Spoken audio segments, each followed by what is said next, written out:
So I just want to give a quick shout out to my sponsor, Anchor. And if you haven't already heard of Anchor, it's the easiest way to make a podcast. And I'm going to explain that. And for one, it's free. And there's a lot of creation tools that will allow you to record and even edit your podcast right from your phone or even your computer. And Anchor will also distribute your podcast for you so it can be heard on Spotify and Apple Podcasts and so much more. You can even make money from your podcast with no minimum listenership, and it's everything you need to make a podcast all in one place. So if you're thinking about making a podcast, seriously, check it out. It's the best.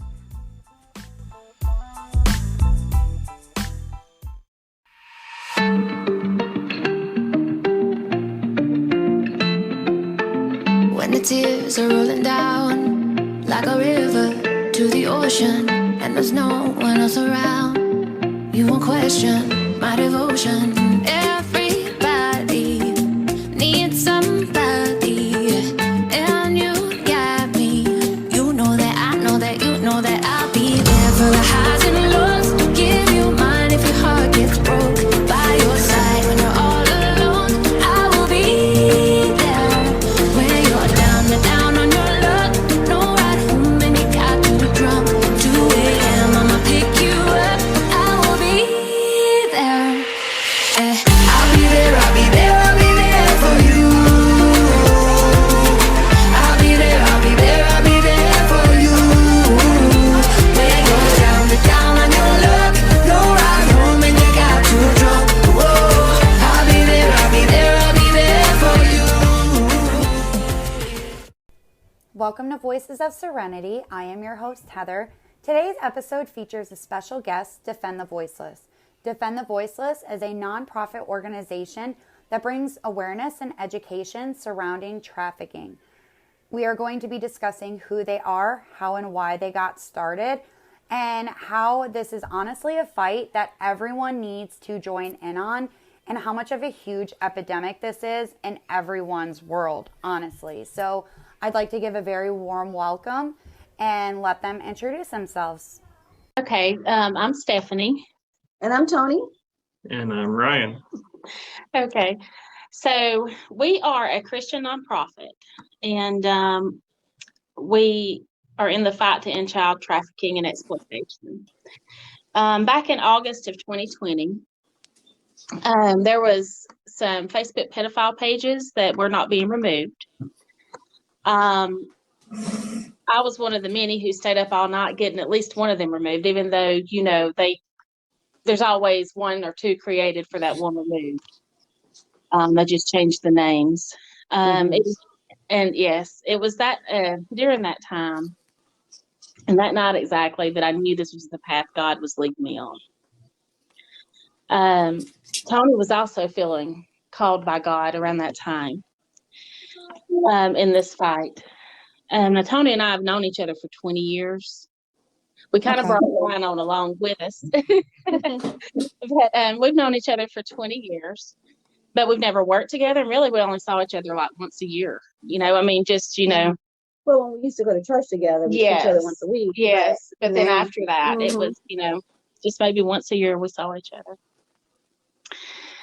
And so Tony started getting a rally together, a local rally.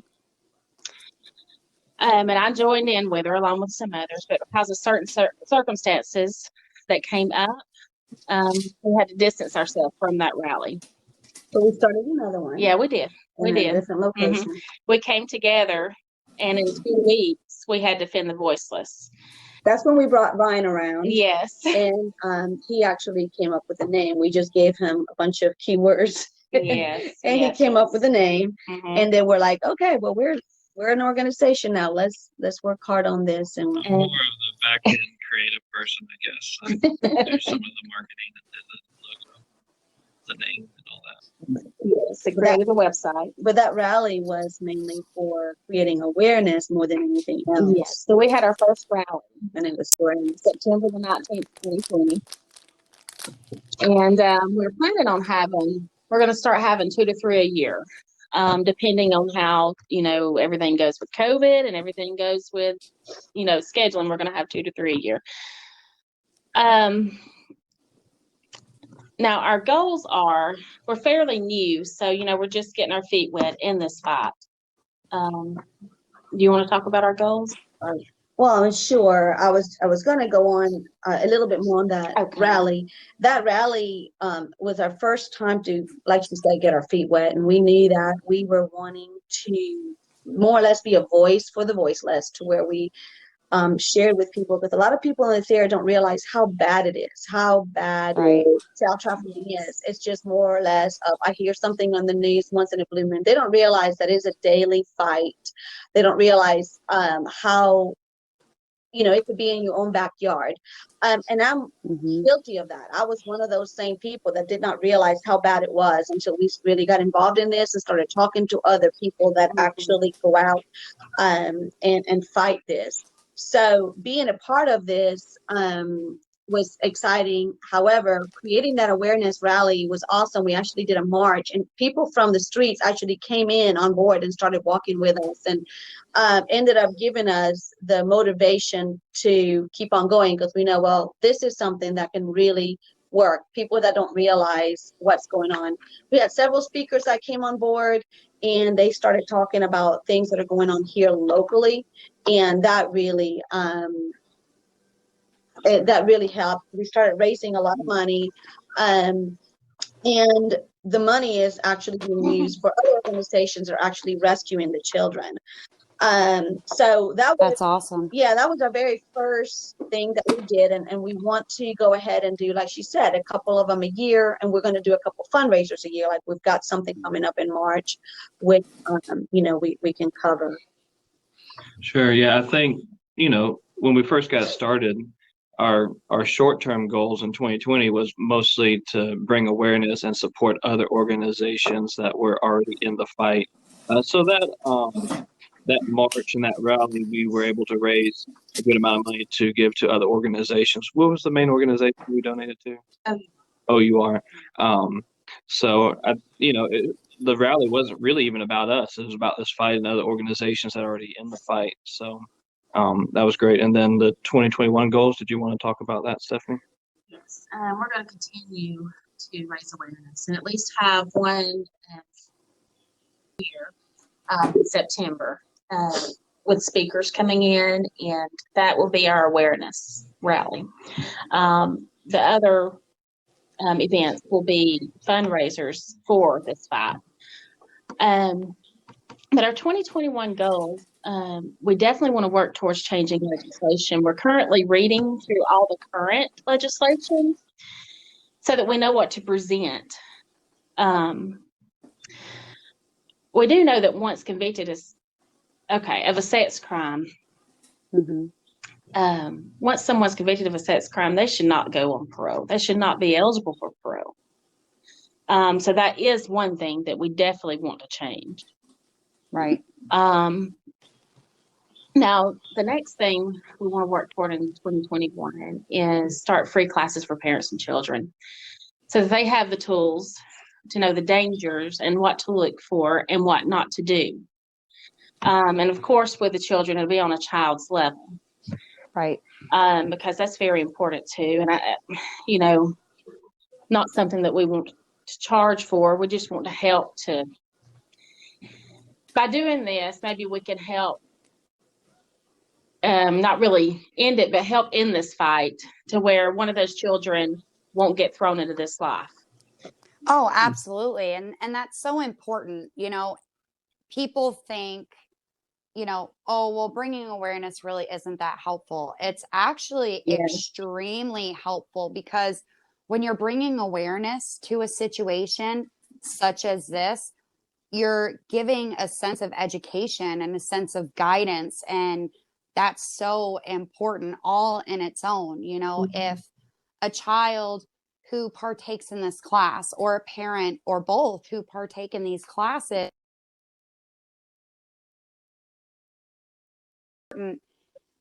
just to take one little piece of information, that's something that can stick with them and they won't forget it, and it's just, I think that's amazing. And I think that, classes like that should honestly be everywhere, because this is honestly an epidemic that is It is, ultimately absolutely. everywhere.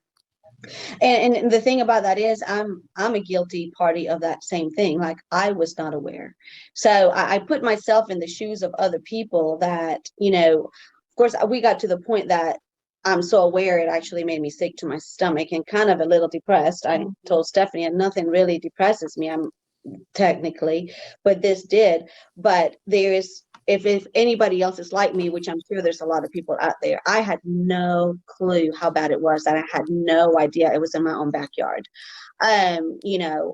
We have not been silenced for no reason. There's people that are silencing people like us. So, there's a real problem out there. Yeah, speaking of being silenced, ever since we started this organization, we've been kind of fought at every end. 3 times now our Facebook accounts have been permanently deleted and suspended, and we've had to fight to get them back. We've been in Facebook jail several times, and the only thing that we ever share is our family pictures, encouragement, and then the stuff for this organization. So if you pick one of those 3 things to think what would be reported, is probably people mad about the organization. It's been a fight just to get the word out and let it stay and not be taken down. Yeah, it is one of those, crazy roller coaster rides, because you're trying to do something, you're fighting this evil basically, and ultimately, I've had that happen with my personal Facebook. Thankfully, and knock on wood, that hasn't happened to my page yet. But it does blow my mind at the fact of, there's organizations such as your own, such as mine, and many others who are taking part in this ultimate fight. And this is what's happening. But yet there's pages out there who are in agreement with trafficking and, assault on various levels. And they're there, like, they don't get shut down despite how much you fight. And it's crazy. Exactly. Yeah, I mean, that's how Tony and Stephanie got together, was, off of those Facebook groups and pages that were with, promoting pedophilia and all that. And of course, Facebook didn't seem to have a problem with those pages. The sad truth is, just within the last few days, we had to go ahead and delete our Defend the Voiceless Facebook page, because after 3 times we felt like we were just going to put our efforts into other platforms to bring awareness. If it was just going to keep getting deleted and not be able to even have our family pages anymore, we decided to go ahead and delete it, which was sad, because we had a good following and had a lot of some semi-viral videos too, bringing awareness. But if Facebook's going to keep removing it, we might as well just find platforms that will allow us. So we have Defend the Voiceless on MeWe as a group, and that group is starting to grow on MeWe, so people can find us there if they're on that platform. And pretty soon we'll probably have a Defend the Voiceless page on MeWe as well. And then we're also looking into other platforms, and maybe doing DTV on YouTube as well. That's amazing. That's awesome. Well, I'm throwing out links. I might as well go ahead and mention that, we do have a website, defendthevoiceless.org. So as new things come about, we'll go ahead and update that. And so you can keep in touch with us that way. And if you click on the newsletter menu item, you can sign up for a newsletter as well. We'll keep you in the know that way as well. Yeah, we want to keep everybody informed, and those that want to join in and help us fight this battle, we're more than happy to welcome anybody that is willing to help us at least promote, share awareness, and be a part of our just our circle. Now, we have one more goal for 2021, and that's after talking to local law enforcement, we realized that in some cases where a predator or well, really all of them are predators. If you're going to molest a child or traffic a child, you're a predator. And so when they come up for parole, there's sometimes that there's no one there to speak up for the child. Mm-hmm. And so that is another goal, getting into the parole hearings when there's no one there for the child, to speak up when these predators go on parole. That is a problem. What we learned from local law enforcement is the judges sentence them, and then they come up for parole, and when no one's there to speak up, they'll be released on good behavior. And then it's just they're going to repeat the offense. Correct. So that's been shown over and over. Right. That's so heartbreaking. It is. It's sad. I think all organizations, everyone that's in this fight, just come together and work different parts of it and just try to end. Yeah, I agree with you. I think if everybody can just do something to create awareness, if everybody will just, be involved, or even if it's just one thing, each person just kind of share a page or talk to friends about it, or share our classes with somebody. Anything that anybody could do really does help, because creating awareness is tough. Like, you could go and have a rally about, I don't know, something fun and exciting, and have, kids and functions and everything, and the whole entire town will be there. But trying to share a rally about, we're going to have speakers that are going to speak about child trafficking, they're like, okay, well, that's not for me, but I wish you the best. Yes, absolutely. Yeah, and that's the attitude a lot of people are like, it's just not for me. I don't get involved in stuff like that, but I'll be thinking of you. And Exactly. and I've heard that a few times from people, and I'm like thinking, that's fine. I mean, I respect you on it. Just pray for us. But there's going to come a time where I think we all need to be aware, because, and I'm talking every single family, if you have children, because it's happening in your own family sometimes. It's unfortunately, sadly, a lot of cases are family members involved, step parents or step brothers and sisters, or even, biological. So it's something that we need to teach and be prepared, because it's not like the government is doing anything to stop this, in my opinion, anyway. Yeah, I definitely agree. And that's so true, because, it is in our own backyards. It is in it, in our family. This is everyone's fight. Regardless, if someone doesn't have a child, I'm sure you have nieces and nephews and little cousins. And, what if this was your sibling when you were younger? What if this was you? It's just, this is everyone's fight regardless. And I'm in such agreement. Just everyone needs to come together and support this cause, support this movement, because as I've made mention of this before, this is such an epidemic.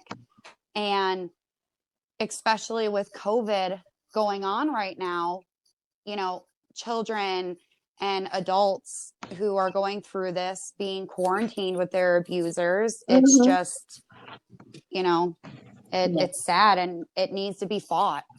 Exactly.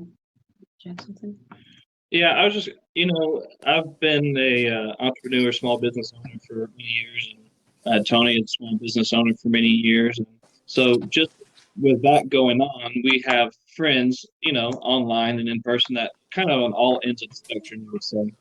And one of the things that is kind of sad is I see a lot of people that tie in sex trafficking and things like that with conspiracy. And it's just like, it's completely different things. Yeah. And so I wanted to clear that up a little bit. There's no conspiracy here on child trafficking or sex trafficking. I mean, it's in local news. It's real. It's real, and it's everywhere. So I want to clear that up too. A lot of people will, and wherever you are on the spectrum as far as what you believe, what you don't believe, just don't tie in all trafficking with conspiracy theories, because it's on its own thing. It's not tied into There's no conspiracy. There's no theory about it. Let's put it that way. It's real stuff. It's real life. And I'm an example of it, because I had that situation as a child. So therefore, there is no theory when people talk about conspiracy theories. That's a really good point, Ryan, because you could bring in, other people that are just like, oh, those are just conspiracy theories. No, this is not a theory. This is real life, real situations are happening. It's really happening on your own backyard. And even though you'll hear a few here and there on the news, you are not going to hear the nitty gritty and all the deep stuff that's going on and the kids that are actually being rescued. And again, I am guilty of that. I did not know. If it's not on the news, I just didn't think it was happening. That's just who I was. Not anymore, but that's just who I was. So therefore, I know that we all unwillingly do that. So it's not like anybody's fault. I don't fault anybody for not knowing that this stuff is happening because, like I said, I'm one of them. But it's real. There's no theory about it. Yes, absolutely. And another thing too is that a lot of people they like to point out statistics and such like that. And the thing that a lot of people don't seem to understand is that, yes, while statistics, may seem okay, they're so much higher than actually what you read because not everything is reported. And that's with anything, especially, with trafficking of any kind, especially child trafficking, and when it comes to trafficking, there's so many different levels of trafficking. Yes. And, there's so much that goes unreported. So these numbers that people are reading off, they're so much higher, which makes it so much scarier. Exactly. I mean, if you think about how much we've been silenced to bringing awareness to this on Facebook, Twitter, and other major platforms, just imagine how much the numbers are skewed if we can't even talk about it. Exactly. Right. Yep. And even OUR and some of the speakers that came to our first rally that shared some of the stories of some of the kids that they rescued, it's their own parents. I mean, there's like, even here in Cartersville, there was a situation that I was actually reading about where a parent was just selling their child for $100 an hour. Or I think OUR was talking about an infant, a 6-month-old, that the parent was, it's so bad. Like, it makes me sick to even say those words out loud, to be honest with you. As I'm saying it, I'm like, my stomach hurts. But it's happening everywhere. And, it's sad. Who cares about those statistics? It's worse than that. And people are coming out, or they're just not getting caught. How are they going to do any kind of reliable statistics if people are not getting caught because it's so well hidden, especially with children and babies and their own parents? So yeah, it's a tough situation, but people need to be aware and help us fight this fight. Correct. Absolutely. I know one of the things we've talked about too, and I don't know that we've officially made it a goal yet. We put together a board of directors, and we've just started meeting and putting together some things. But I also think that some form of therapy and things like that, we would love to be able to partner with and offer either for free or a discounted rate, or however we can figure out to get the most help to the most people that could use it. That's definitely one of the things we'd like to partner with in the future as well. Yeah, that would be amazing. Whether it's, therapy group, counseling, a support group. Exactly. That would be amazing. Absolutely. So yeah, this is where our heart is right now, and we are a new organization, but we're meeting with our board, we're meeting with different people in the community, with pastors, with law enforcement, with business owners, and just working on bringing that awareness around and partnering with other groups that are in the fight. We kind of coined a little bit of a Bible verse that speaks to what we believe in, and that's Psalms 82:3, defend the weak and uphold the cause of the oppressed. That's awesome. I know that I am so excited to see your organization grow. I think it is an amazing organization, and I am so happy to see more organizations such as yourself just partake in this fight. It's amazing. And I'm so excited to see Defend the Voiceless grow. I'm so excited. Well, thank you. Yes. And we appreciate you doing this with us today. I can't thank you enough for coming on. So for those who are listening, again, this is Defend the Voiceless, and all of their contact information will be in the description link. So that way there you can check out their page, their social media platforms. And I can't thank you guys enough again for coming on to Voices of Serenity. Thank you. Thank you. Thank you so much for having us. Thank you. I hope you guys have an amazing day. You You too, too. darling. Thank you. Thank you. Bye. Bye.